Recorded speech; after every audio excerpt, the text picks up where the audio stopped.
So Portsmouth 1, Arsenal 4. We have qualified for the next round of the FA Cup for only the third time, I think, under this manager since he's won it. I think that's only our third win in this round since he won the FA Cup in the first 6 months of being the manager. We effed around and found out real quick inside 3 minutes, that they come to play, pressing the hell out of us. Major mistake, bang, 1-0. After that, we rectified it. And thank God for our superpowers, Kenny, because without these corners, mate, yeah, that could have been a long day for us. But we fried the fish on the coast. And make sure you follow Kenny Ken 1972 on Insta. I'll share your post straight after this. Make sure you also check out the emergency meeting I'm doing straight after this as well. Then after that, me and Northside are doing the El Clasico. He's obviously Barca. I'm obviously Madrid. The final, Supercopa de España. And yeah, I'm looking forward to that. But Kenny, big up to you, mate. What are you saying? What did you make of that? Well, first and foremost, yeah, it's one of those games where he's made 10 changes. I'm glad he did make the changes. I'm glad to see Ranieri play. I was glad to see give Norgard a punch. It'd be nice to see him in midfield rather than defence. I knew Gabby would play because, he could, even though Gabby's just come back from injury, something about Saliba. There's something we're not being told about Saliba's injuries. I think that he is carrying an injury. He's having to play. I'll have to assume that this Wednesday he won't be playing as well. But it was nice to see, them get a run out. Gabriel Martinelli got an hat-trick, in the cup competitions. He's played really well. He's got goals. He's got a lot of space. Scored from a couple from set pieces. Really pleased with it. And I'm glad he got his hat-trick. It's good for his confidence, And obviously, Madueke as well. Penalty. Penalty, I thought he did everything right, except for getting on target. And then, Kepa didn't really have much to do. I thought that. I know it sounds like kind of like I said, made pedantic. But Eze was quiet again. Did you notice that? No, he was poor. So was Ethan. He was quiet again. I was thinking, what's happened to you, mate? This is your stage. You've got the freedom of Fratton Park, where you've got Ranieri alongside you to do most of your running. There was a few shots he had on target, and I was thinking, come on, Eze, mate. I know he won the game, but come on, man. Take your chances, mate. Be up for it. I know it would have upset him that he hasn't started since the Villa game, but come on, take your chance. Like Marino, he did all right. He didn't do too much, any consequence, but I'm really pleased with Ranieri. He was busy like a bee, getting involved. Oh, you thought he played well? I thought he was awful. I can't lie. No, I think what's happened. Well, remember that he got a lot of me. He did get in and about, but yeah, Ranieri did sort of fade.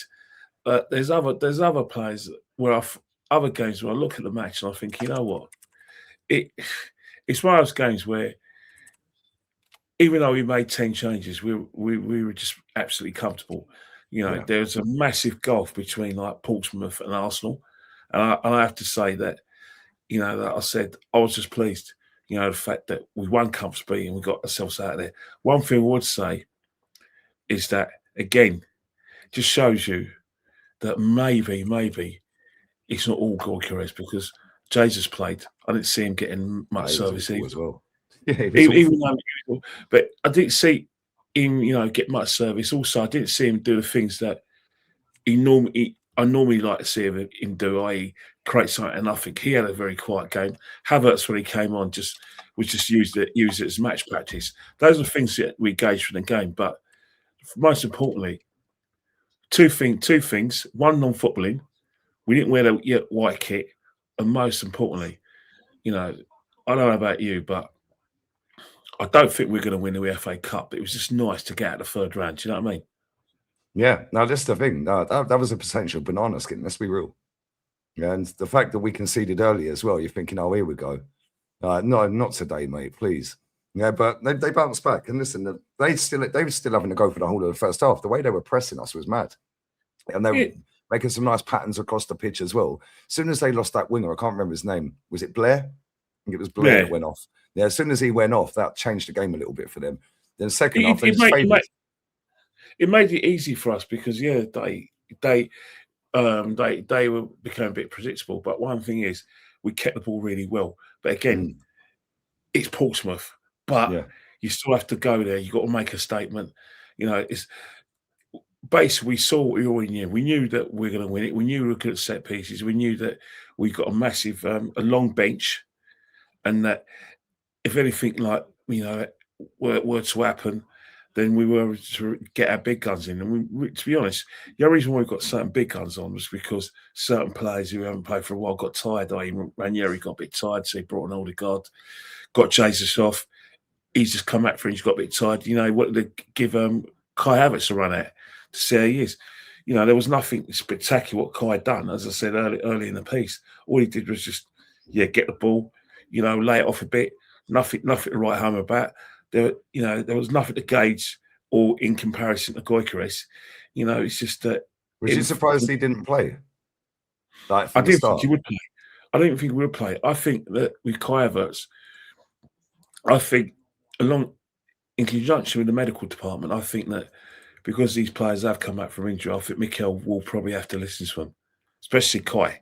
He got a hamstring and a knee injury. There's no way he's gonna start him in a game like this, especially against a team like Portsmouth, where I say it respectfully, they're going to want to make a name of themselves. Some of their players are going to want to scalp, so they're going to go in want to scalp. They're not going to care that Kai Havertz has been injured. Also, another thing as well, because of the way we play, you can't really start Kai Havertz because there's certain things he's going to need to do. He's pressing and then running the channels, make himself try and link up the play. Physically, he ain't ready. He won't be ready probably till about February, late February, in my opinion. But it's going to be gradual. Gradually, we're going to bring him to the games. We're still in the FA Cup, and then he'll probably get some minutes. I don't think he'll feature that much against Chelsea because it's Chelsea. That's too much a big game. If he's not fit, and then maybe next round, whoever we get the next round might. Might come on again. Karat, the game on the 28th against Karat, he'll definitely come on for that because that's a game where, let's face it, we're already in my opinion, we're already in the last 8. We're probably going to win this particular league, European League anyway. So that'd be when you probably next see Kaya. But you got to use him sparingly, because you can't have 2 serious injuries and expect him to bomb forward. We're just going to have to, blink and just hope Gyökeres improves. But that's why I was surprised that he didn't start Gyökeres because Jesus has come off of the back of having 4 knee surgeries at this club. Yeah, and then he started him today, and I thought, okay. Yeah, and then he didn't bring on Gyökeres, he brought on 29. So I was obviously the gaps were opening up. I thought, well, that would have been an ideal game. The thing with Victor, his confidence flowing. Yeah, but Victor probably knows that he's going to be starting against Chelsea. Yeah, maybe. Yeah. So, and he knows that after Chelsea, he's going to be starting against Nottingham Forest. So maybe Victor can have a break. Let's not forget Victor, went off with injury after the Burnley game. So it's one of those players where it's about sort of like health management for a lot of our players, and so. I'm not disrespecting the FA Cup because I love it. It's my best competition. But the most important game for me is Chelsea. That's the biggest game of the season, Kenny. It's the biggest game of the season. As far as they're concerned, they're going to see it as they don't fear us. They're going to play it. They generally believe because of their record in big games, especially in the cup, that they'll get to Wembley instead of us. They expect it. Their manager said that he's got us. He said apparently I haven't seen it, but people putting in my chat that their manager, was coming out saying, "Oh yeah, we've got 2 small games coming up in a cup or something," trying to mug us off. So cool. We better go there and say about that. They got no Caicedo as well. Yeah, but they'll be out of Caicedo. But Dave, what's happened with or without Caicedo, and Cucurella. They're going to be strong. That Neto is definitely going to, give Marzouskeli a hard time because Marzouskeli's going to have to play because there's going to be no Hincapié because he's injured. Calafiori's not going to be ready. So it's Marzouskeli. So that's a battle. Can't play Mosquera, he's out. We've got quite a few out. Yeah, exactly. But you think about that's a battle where you think, oh, please. and then you got Garnacho who's going to play against Benjamin White, because Benjamin White will start the game as well. So it's one of those games where there are a lot of equalisers. Both players have got players injured.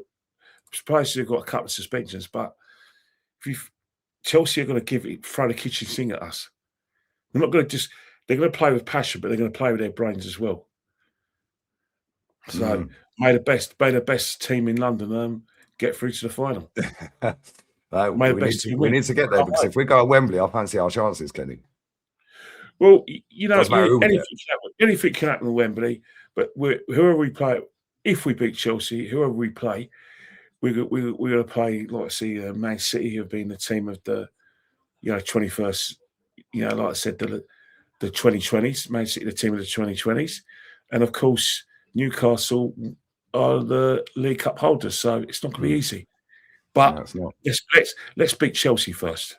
Let's not get ahead of ourselves. Yeah, nice one, man. All right, listen, Kenny, big up, mate. Have a nice Sunday. I'll see you for the podcast tomorrow. I can't wait for the podcast tomorrow, mate. Good, I think somehow that we're going to bypass this game and talk more about Liverpool. Right, Chelsea. Liverpool. Sorry, of course, because that was Thursday. We've got to review the Liverpool game. Got to review this game, and obviously we've got to preview Chelsea as well. Yep, and Nottingham Forest. So there's about 4 days we've got to talk about. A lot to get through. I'll see if I'll turn up on time then. I was half hour late for me watch along today. Well, yeah, I fell asleep on the sofa. Do you know? I did notice that. I was thinking, hang on, should I give him a call? And when I was about to give you a call, you're already live. No, I thought I'll sit down for 5 minutes. Yeah, next thing, boom, 2 hours sleep, mate. Didn't even set the stream up.